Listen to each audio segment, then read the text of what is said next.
If you too are a lover of all things gothic, whimsy, and a little bit weird, then this is the Film Rex video for you. Hello and welcome to the channel. My name is Jazz. Welcome to this cozy corner of YouTube. Earlier in the year, I made a similar video to this one, but for K-dramas, the ultimate watch guide, so feel free to check that one out. This is going to be the ultimate watch guide for gothic whimsy-esque films. I am very much still exploring this whole genre that I love so dearly, so if you do have recs, please put them in the comments for anyone else watching and for me so that I can explore more films like these. Okay, let's start off with the darker sort of gothic whimsy style movies. First up, we have Nosferatu. This one is such an incredibly cinematic film. It kind of dabbles in all of the areas. There's a lot of dark gothic energy throughout the whole film, from the fashion to the settings and a little bit of like the storyline, and it ticks the weird box as well. It has vampires, but not in the typical sexier sort of scenario. If you haven't seen it, I would 100% recommend watching it. Another film that has quickly become one of my all-time favorite movies is the Frankenstein movie with Jacob Elordi as the Frankenstein monster. This was such an incredible movie. Just everything about it has you so sucked in. The depth of the characters and storylines was just immaculate. I feel that the early 2000s definitely ate up with, I cannot think of the word to save my life right now, but like the filters that they put over the movies. I think the early 2000s just cracked the code on that. And then as we've progressed, we've just kind of lost the art of like the element of cinema that comes from the way that the screen is filtered to really immerse you into that world. Frankenstein did so well with really capturing the world and the vibes and everything all just wrapped up into one magnificent movie. And the third darker-esque film that I want to mention is Dracula Untold. I think Dracula Untold is such a great adaptation of the Dracula story. It's a great blend of action adventure style film with heavy gothic settings and a great story. Okay, this next section is the chunky heart of this video, and that is all of the classic dark gothic whimsy and a little bit weird movies.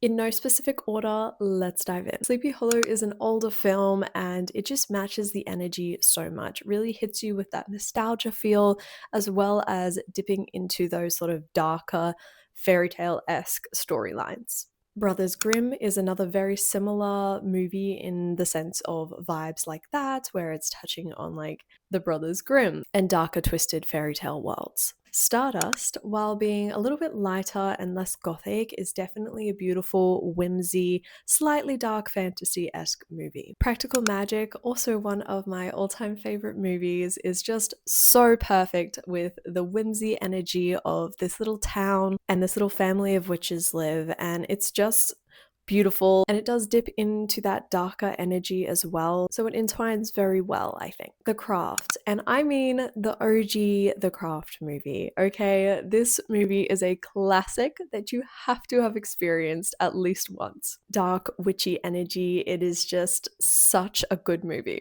The Secret Garden is also such a classic, older film that captures that escapism and whimsical vibes of this secret, beautiful space. Now, I couldn't do a video about, gothic, whimsy, dark and weird films without including the live action Alice in Wonderland. When you dip into sort of the weird movie territory, I think Alice in Wonderland, especially this live action variation of it, just hits so well. It's just the right amount of weird and dark magical world energy that we need.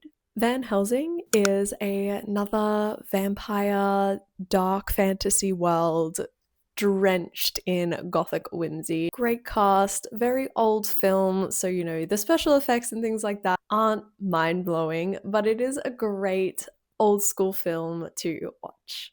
Labyrinth. Labyrinth feels like a whimsical fever dream. You may not always know what's going on, but you will enjoy every second of the ride. A Series of Unfortunate Events, the early 2000s movie. As a kid, I was absolutely obsessed with this movie. I cannot explain enough how many times I watched it just because I was so drawn into the dark, weird energy of this movie. So it is definitely worth adding to your list or giving it a rewatch if you haven't seen it in a while. The Secret of Moonacre. Now, I feel like this is a very niche movie that not a lot of people I know have seen it or experienced it, but it is so worth the watch. It is drowning in whimsy energy, and I absolutely froth for this movie and just the beautiful world that it is. And now that I'm thinking about it more, I actually want to go watch it after this video. And a classic is Narnia, The Lion, the Witch, and the Wardrobe. Now, while all the Narnia movies very well could fit into this, there's just something about the first movie in a lot of movie series and collections that hits different. The element of escapism that kind of surrounds the first movie in going through the wardrobe and entering into this incredible magical world on the other side and going on insane adventures and things like that. Dark magical creatures and fantastical wars. It's just so special. I also want to include a few animated films because I think the animated world has also created some incredible films in this sort of cluster of genre. So let's talk about them. Coraline. Coraline is my comfort movie. It is so weird and dark and strangely whimsical at the same time that it just makes my brain so happy, and I could watch that movie again and again and again. The music, the art style, the color palettes, the characters, everything about it, peak. Peak.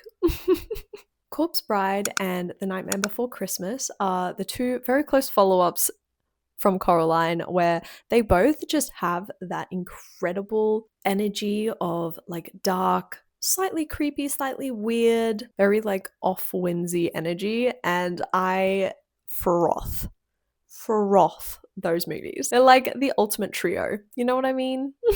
The Last Unicorn. If you haven't seen The Last Unicorn yet, what are you even doing? This is such a beautiful, older animated movie that just carries you off into this incredible world where, again, very much like weirdcore energy, where you don't really understand fully what's happening a lot of the time, but it all just kind of wraps up in the end and has a lot of interesting elements to it. Anastasia absolutely deserves a place on this list because mwah, incredible, incredible. And The Swan Princess as well. The Swan Princess is another example of a beautiful animated, fantastical, whimsicore film that just really hits you in the heart so deep, and it's so beautiful. Now, as I said at the beginning of this video, I am still definitely exploring this sort of genre of collection of vibes, essentially. So I do have a watch list. I will rattle off a couple of the names for you. And again, if you have a favorite rec or something to suggest in the comments, please do. But here is my list. The OG Dracula film, this Dracula film, Crimson Peak, Phantom of the Opera, The Dark Crystal, Legend, and I'll pop up a few anime and other films up here for you as well. Well, I hope you enjoyed this Movie Rex video and that you were able to find some new films to watch and enjoy, and I will catch you in the next video. Thank you so much for being here. Don't forget to like and subscribe, and I will see you next time.